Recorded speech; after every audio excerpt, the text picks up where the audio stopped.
મોરબીમાં નવરાત્રી માટે પોલીસ દ્વારા તૈયારીઓ પૂર્ણ કરી દેવામાં આવી છે, જેમાં પીઆઈ પીએસઆઈ સહિત 700 પોલીસ તૈનાત કરવામાં આવશે।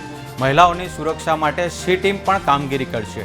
ગરબાની જગ્યાએ સી ટીમને જવાબદારી સોંપવામાં આવી છે। ટ્રાફિક નિયમન માટે ટ્રાફિક જવાનો પણ ખડેપગે રહેશે।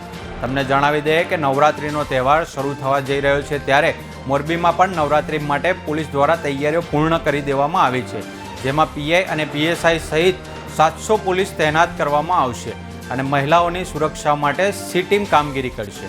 ગરબાની જગ્યાએ સી ટીમને જવાબદારી સોંપવામાં આવી છે અને ટ્રાફિક નિયમન માટે ટ્રાફિક જવાનો ખડેપગે રહેશે।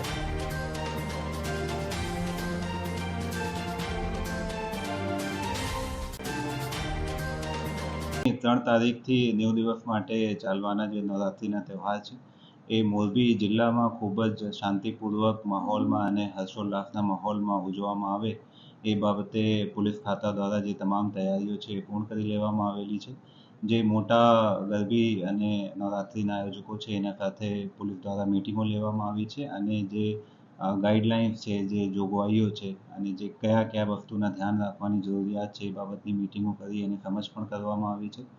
આગામી નવરાત્રિમાં જે મહિલાઓ અને બાળકોની જે સુરક્ષા છે એ ખૂબ જ મોરબી પોલીસ માટે ખૂબ જ અગત્યના છે અને એ માટે દરેક જગ્યા ઉપર, એ ચાહે શેરીના ગરબાઓ હોય અથવા કોમર્શિયલ એવા ગરબાઓ હોય, એ જગ્યા ઉપર જે દરેક પોલીસ સ્ટેશનમાં રચાયેલી જે સી ટીમ છે એની ખાસ જિમ્મેવારી આપવામાં આવેલી છે કે એ લોકો એ વિસ્તારમાં પેટ્રોલિંગમાં રહેશે અને એવી કોઈ તકલીફ મહિલાઓને બાળકોને ના પડે એ બાબતની તમામ સૂચનાઓ એને કરવામાં આવેલી છે।